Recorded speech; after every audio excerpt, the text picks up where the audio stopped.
Donc on a déjà eu Olivier et Élise de M6 et de LiveRamp qui vous ont fait une présentation de certains cas d'usage. Olivier en a profité pour présenter un petit peu LiveRamp, donc je ne vais pas m'éterniser sur le sujet, juste quelques points de résumé à propos de LiveRamp. Donc on a une plateforme de data collaboration. Ça veut dire que notre enjeu, c'est de permettre aux marques d'utiliser leurs données first party, d'utiliser également de la donnée qui est détenue par d'autres. Et Élise a beaucoup évoqué un peu le panel de détenteurs de données comme les retailers, comme les publishers, comme les sites. Elle a mentionné, je me souviens, Le Bon Coin, La Centrale.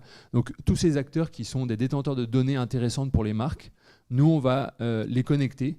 Donc on va faire en sorte que les marques puissent non seulement utiliser leurs données CRM, leurs données first party, mais également avoir accès à la donnée seconde party qui provient de retailers, qui provient de publishers, et de connecter ces données à l'écosystème média pour leur cas d'usage d'activation marketing et de mesure. Et donc, il faut vraiment nous voir comme un connecteur. On a à la fois cet enjeu de connecter nos clients avec des détenteurs de données, mais aussi avec l'écosystème média. Et donc, vous pouvez voir un peu l'étendue en France de la connectivité qu'on a avec l'écosystème média, que ce soit sur la TV et la Connected TV. Donc on travaille non seulement avec toutes les grosses chaînes en France, mais également avec les plateformes de streaming comme Netflix, comme Disney Advertising, comme bientôt Paramount. On travaille également beaucoup avec les réseaux sociaux. Donc on vous permet d'envoyer vos données first party ou des données seconde party de manière sécurisée vers Meta, vers Pinterest, vers TikTok. Même chose pour Spotify. On vous permet de le faire aussi avec tout l'écosystème Amazon, avec l'écosystème Google. Et enfin, on continue à déployer notre connectivité à la fois sur ce qu'on appelle l'open web, donc l'ensemble des éditeurs de contenu de sites internet, mais de plus en plus aussi avec l'intelligence artificielle et les outils comme Perplexity, par exemple. On a annoncé que Perplexity était une de nos destinations et on va de plus en plus étoffer notre réseau de liens avec les outils IA qui sont de plus en plus utilisés par les consommateurs. Donc après avoir dit tout ça, je suis ravi d'accueillir Égide d'Infinity pour qu'on puisse vous présenter un cas d'usage qui a été fait qui finalement est une bonne illustration de la connectivité et de la collaboration qui peut avoir lieu entre pas mal d'acteurs différents. Merci beaucoup pour la transition. Donc, ravi d'être ici. Je vais présenter rapidement Infinity Advertising, qui en est. Mais avant, je vais vous partager une phrase que j'aime bien. Infinity Advertising fait partie d'un marché qu'on appelle le retail media, donc qui transforme le magasin en média. Et il y a une phrase qui est très forte, je ne me rappelle plus de qui, donc je lui rendrai hommage un petit peu plus tard, mais qui dit que le retail media, ce n'est pas une stratégie digitale, c'est une stratégie commerciale dans un monde digital. Et c'est ce qu'on essaye de faire chez Infinity Advertising, donc qui est la régie retail media du groupement Les Mousquetaires. Donc on représente à la fois les enseignes du groupement, mais également les enseignes du groupe Casino. Ce qui fait qu'aujourd'hui, on représente à peu près sur le marché PGC FLS près de 20% de part de marché, donc l'équivalent de 1 foyer sur 5 touchés. En termes de parcours drive, c'est près de 1/3 des drives aujourd'hui en France qui sont couverts par notre union Intermarché et Groupe Casino. Et nous, notre objectif, c'est d'aider les marques à se connecter avec leurs clients et leurs prospects et de leur redonner une partie de la croissance qu'il peut y avoir sur le marché retail. Pour vous donner un ordre d'idée, le marché PGC FLS, donc tout circuit, donc magasin physique et e-commerce, c'est près de 135 milliards et c'est 13 milliards et demi sur la partie e-commerce. Aujourd'hui, la croissance, elle n'est pas portée par les magasins physiques. Si vous avez eu l'habitude de regarder voilà, les données de Kantar, donc Worldpanel aujourd'hui ou de Nielsen, on voit bien qu'il y a une stagnation de la croissance. On est flat vraiment sur la partie magasin, mais la croissance se fait sur le e-commerce en moyenne de 5-8% selon les années. Donc cette croissance-là, au lieu qu'elle parte chez d'autres acteurs, nous, notre ambition, c'est de la redistribuer entre l'enseigne et les marques PGC qui sont distribuées chez nous. Et donc pour ça, pour y arriver, nous, en tant que régie retail média, on va mettre en place des campagnes publicitaires ultra personnalisées. Quand on dit ultra personnalisé, qu'est-ce que c'est ? Je vais te prendre la télécommande comme ça. On va s'appuyer sur un stack data qui est très important. Sur la partie alimentaire, on a 19 millions de porteurs de cartes sur nos 4 enseignes, Intermarché, Monoprix, Franprix, Casino. Ces 19 millions de porteurs de cartes génèrent en moyenne chaque année un demi-milliard de transactions. Qu'est-ce qu'on appelle une transaction ? C'est un ticket de caisse. Mon patron a l'habitude de dire que le ticket de caisse ne ment pas. Quand on achète du Coca-Cola, c'est qu'on a envie de Coca-Cola. Quand j'achète du skier Danone, c'est que j'ai envie de skier et que j'ai envie de la marque Danone. Ou alors, quand j'achète du papier toilette, c'est que j'en ai besoin également. Donc, ça ne ment pas le ticket de caisse. C'est la véracité, aujourd'hui, transformée en data. Et ce qui va être intéressant, c'est de regarder ce côté un petit peu organique de la data, comment elle va ruisseler sur toutes vos activations commerciales dans ce monde digital. Et en fait, cette donnée, elle est très bien pour identifier ces audiences. Élise le disait, elle donnait quelques exemples. En fait, c'est quoi identifier une audience? Parmi nos transactions, on va être capable d'identifier pour une marque qui sont ses clients, qui sont les clients de ses concurrents, qui sont ses abandonnistes, donc ces clients qui n'ont pas acheté depuis X mois dans sa catégorie, ou simplement cibler l'ensemble de sa catégorie.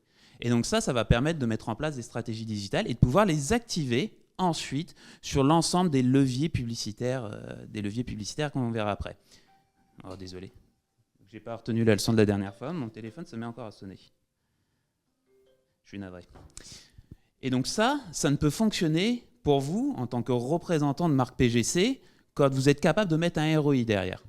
Et le ROI, donc c'est son retour sur investissement, donc la monnaie sonnante et trébuchante qu'a pu générer ma campagne.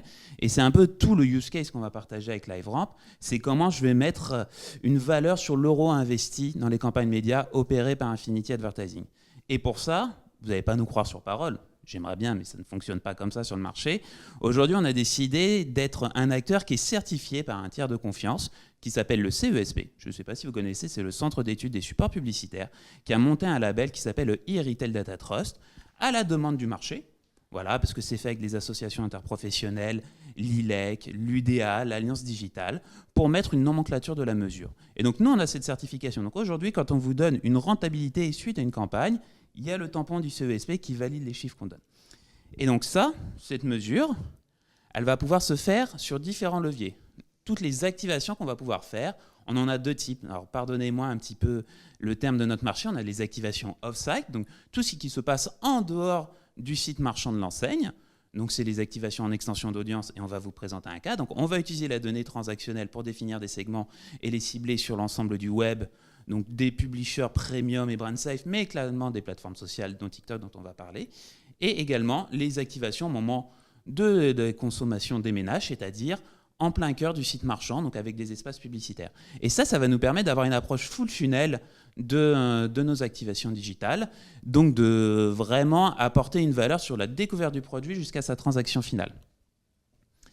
Et donc, j'ai juste mis quelques chiffres pour que vous vous rendiez compte à quel point, quand on parle retail média, on ne doit pas forcément penser que bas de funnel ou que haut de funnel. C'est vraiment une approche qui ruisselle. Si on travaille bien ces campagnes de branding, ça va forcément ruisseler ensuite sur sa performance. Un exemple intéressant sur la mémorisation, on a fait une campagne sur une autre plateforme sociale pour Blédina et on a obtenu un taux de mémorisation 2 fois supérieur à la donnée d'intérêt de cette plateforme sociale, pour un coût 8 fois inférieur. Ensuite, ce qui est intéressant, c'est si on regarde par exemple pour une marque qui est très avancée comme Olia, qui est de la coloration capillaire sur le DPH, eux, leur objectif, c'était de réduire, d'augmenter la fréquence d'achat, donc de réduire le délai entre 2 transactions. Grâce à une campagne d'extension d'audience, ils ont gagné 8 jours de transaction. Et on peut aller plus loin, c'est pas que pour les grandes marques, au contraire, le retail media doit être embarqué pour toutes les marques PGC. Par exemple, Café Méo, qui est le 5e sur sa catégorie de café, a fait une campagne sur l'ensemble des produits publicitaires on-site que l'on avait, ils ont gagné 1 point de part de marché en volume. Donc ça, c'est des datas hyper importants pour eux, quand ils montrent à l'enseigne qu'ils sont capables de générer du sell-out derrière grâce à leurs activations. Bon. Je pense qu'il est temps de rentrer un peu dans le vif du sujet. Je vous ai largement présenté Infinity. Garnier Skin Active, leader de sa catégorie sur le DPH. La catégorie des produits de beauté est une catégorie qui est un peu en train de se contraindre. Voilà, on est dans une période de crise, vous le savez. C'est une marque leader. Cette marque leader, comment elle fait pour continuer à gagner des parts de marché ? En sortant des nouveaux produits qui vont répondre aux besoins de leurs clients. Donc, ils ont sorti une nouvelle crème anti-UV, SPF 50+, à base de vitamine C. Je suis très content de l'avoir retenu parce que ce n'est pas évident, qui ciblait a priori des jeunes de 18 à 24 ans et dans un environnement un petit peu plus féminin. Mais comme on parle de marché contraint, on parle de gens qui ne vont pas acheter n'importe quel produit. Ils ont besoin de réassurance sur les produits. Donc, ils vont beaucoup s'appuyer sur l'économie de la confiance, c'est-à-dire des retours d'influenceurs sur du testing produit ou des recommandations d'amis. Sur la base de cette brief, nous, on a travaillé avec L'Oréal sur une réponse qui permettait d'atteindre cette cible qui est à la fois devait maximiser la visibilité sur une cible à haut potentiel. Donc, globalement, on a ciblé des acheteurs de la catégorie parapharmacie du site Intermarché avec une logique de segmentation par âge et par genre. Donc ça, j'avance parce qu'on a un peu dit, mais ce qui est très important, c'est que pour pouvoir réussir ça, il faut s'appuyer sur des acteurs qui étaient clés. Aujourd'hui, c'est bien d'identifier ces personnes dans notre pool d'acheteurs, mais il faut savoir les retrouver. Où est-ce qu'ils vont consommer des médias ? Aujourd'hui, ces jeunes-là, entre 18 et 24 ans, leur plateforme prioritaire, c'est TikTok. Donc c'était déjà pouvoir d'insérer notre data auprès de cette plateforme. Donc ça, on a pu le faire grâce à LiveRamp en tant que-onboarder, tout ce que vous avez entendu au préalable avec Élise, et également sur la partie mesure qu'on va vous présenter juste à la fin, pour vous montrer les résultats qu'on est capable de sortir. Donc, le dispositif, très rapidement, on a identifié donc 4 segments sur mesure qu'on a fait pour eux. Donc, parmi nos 19 millions d'encartés, on a identifié donc, les acheteurs de beauté, toutes ces personnes qui achètent dans la catégorie parapharmacie, plus précisément sur des produits de beauté. On a même été un petit peu plus fin pour ceux qui achètent des produits skin éclat, donc vraiment pour avoir une meilleure peau. Ceux qui achètent des produits uniquement anti-taches et ensuite les acheteurs de la catégorie. Une fois qu'on les a identifiés, on va diffuser sur la plateforme TikTok. Pour ceux qui ne le savent pas, TikTok, c'est 31 millions d'utilisateurs actifs par mois. Donc c'est vraiment colossal. Et les gens qui sont dessus passent énormément de temps, plus de 2 heures par jour. C'est l'équivalent d'un film au cinéma passé. Donc pour nous, c'était hyper important de se dire qu'il fallait qu'on aille préempter ça. Et ensuite, ce qu'on a voulu faire, c'était de se dire, est-ce que c'est le message publicitaire un peu institutionnel qui fonctionne ou est-ce que c'est vraiment le testing produit ? Donc on a fait une campagne d'A/B testing où on a diffusé le spot institutionnel et à côté de ça, on a sélectionné des créatrices de contenu qui ont testé le produit, qu'on a ensuite médiatisé sur la plateforme TikTok. Et à la fin, parce que comme on doit connaître la rentabilité, on a utilisé notre partenaire TikTok pour mesurer l'impact de nos campagnes. Et encore une fois, on va le voir tout de suite. Je vous montre, voilà, ça c'était vraiment des vidéos très classiques, le spot institutionnel que vous voyez là, et les testings produits. L'innovation sur cette campagne, c'est que L'Oréal a déjà des créatrices de contenu avec qui ils ont l'habitude de travailler, mais pour étendre leur reach, ils ont utilisé la plateforme de TikTok Creative Exchange pour aller identifier de nouvelles créatrices de contenu. Je vous le dis tout de suite, en termes de performance média, c'est les testings produits qui fonctionnent mieux. Juste pour que vous ayez une notion de volumétrie un petit peu de performance, aujourd'hui sur les 4 segments, c'est plus de 350 000 acheteuses qu'on a identifiées. Et donc on a été capable de retoucher sur la plateforme TikTok. En termes de reach, c'est presque 12 millions d'impressions sur l'ensemble de la campagne. Et ce qui est hyper intéressant, c'est qu'on a identifié le capping idéal qui permettait de transformer un exposé en un acheteur. C'était 4 par semaine sur la plateforme TikTok. Ce qui vient un peu bouleverser, en tout cas, les habitudes des acheteurs médias sur cette partie-là, de se dire que je vais caper 3 à 5 fois les répétitions sur ma campagne. La réalité, c'est qu'il y a des différences selon les plateformes et qu'il ne faut pas avoir peur de répéter. C'est comme à l'école, quand on apprend sa leçon, on est obligé de répéter. Dans la publicité, c'est pareil. Il faut répéter le message pour qu'il soit inscrit dans la tête de l'acheteur. Donc c'est ce que je vous disais en termes d'engagement, donc c'est toutes les personnes qui vont interagir avec les vidéos. On a des bons benchmarks malgré tout sur la vidéo institutionnelle, mais on a presque le double d'interactions sur le testing produit. Donc quand on utilise de la bonne donnée, donc identifier les audiences, mais qu'on n'a pas le bon message, forcément ça ne fonctionnera pas. Donc là on a aussi associé le bon message. Nous on a l'habitude de dire que si on met un écran noir, notre campagne elle sera toute naze. La réalité c'est que là, quand on a le bon message, désolé pour le moment porte ouverte, ça permet également d'améliorer. Et donc forcément... attends, c'est à toi, je vais aller enchaîner. Ouais, avant de te laisser annoncer les résultats de cette campagne, juste vous expliquer un petit peu la mécanique qui est nécessaire pour faire ce genre de mesure. Donc là, c'est une mesure d'incrémentalité, ce qu'on appelle un sales lift. Donc c'est le fait de créer un contrôle groupe, un groupe de contrôle qui a exactement les mêmes caractéristiques que les audiences qui sont exposées, à la seule exception près qu'ils ne sont pas exposés à la campagne TikTok. Et donc ça permet de faire une véritable...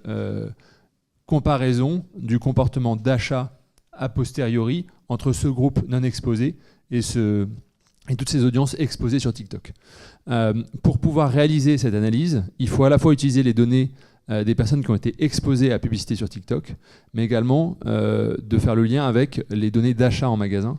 Et donc, un des rôles de LiveRamp, c'est notamment de pouvoir faire en sorte que la donnée d'exposition qui provient de TikTok soit mise dans un même environnement que la donnée de transaction qui provient d'Infinity au sein de ce qu'on appelle une clean room, c'est-à-dire un espace sécurisé dans lequel les données peuvent être croisées entre elles en toute sécurité, en toute en tout respect de l'enjeu de pseudonymiser la donnée et de ne pas faire en sorte que les données puissent être utilisées à d'autres fins. Et donc, c'est ce qui nous a permis de pouvoir réaliser cette mesure d'incrémentalité.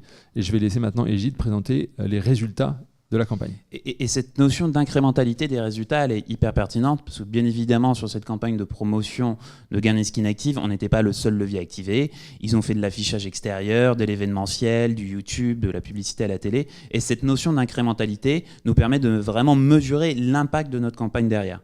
Donc on peut vraiment dire, voilà, le nombre d'euros qu'on a généré. Donc en termes de vente totale, c'est plus 18,6% qu'on a généré sur ce produit. Donc c'est très important. Je suis un peu en retard, je me dépêche. Donc plus 18%, donc presque 20% de ventes supplémentaires. Et si on regarde un petit peu cette équation commerciale, comment ça s'explique, c'est plus 20%. D'abord, on a réussi à recruter plus de clients qu'à l'accoutumée grâce à notre campagne, plus de 10%, et on a augmenté leur panier d'achat, plus 0,50 centimes. Donc en fait, ce type de campagne, on va utiliser de la donnée transactionnelle pour identifier sur des bonnes plateformes, permet de générer des résultats bas de funnel. On est imminemment dans une campagne de notoriété, mais la mesure que nous permet LiveRamp va permettre de donner des rationnels aux marques, aux agences médias avec qui on travaille sur la performance business de leur campagne. Et ça, c'est déterminant, parce que toute marque qui gagne 1 euro avec une campagne les réinvestira derrière. Donc on reste dans un cercle vertueux. Mais si on n'a pas cette lumière sur cette mesure, on travaille sur des notions de reach et on est un peu à l'aveugle, ou alors on va travailler sur des études MMM qui vont coûter plusieurs centaines de milliers d'euros. Et là, on reste dans un marché un petit peu sur le top 10, top 15 des annonceurs FMCG. Voilà, je m'arrête là, je suis un peu de retard, mais retenez que le branding vient nourrir la performance et qu'il ne faut pas penser uniquement haut de funnel et bas de funnel, mais avoir une approche vraiment full funnel. Et c'est ce que permet la donnée transactionnelle des enseignes, en particulier celle d'Infinity Advertising. Et merci pour votre attention.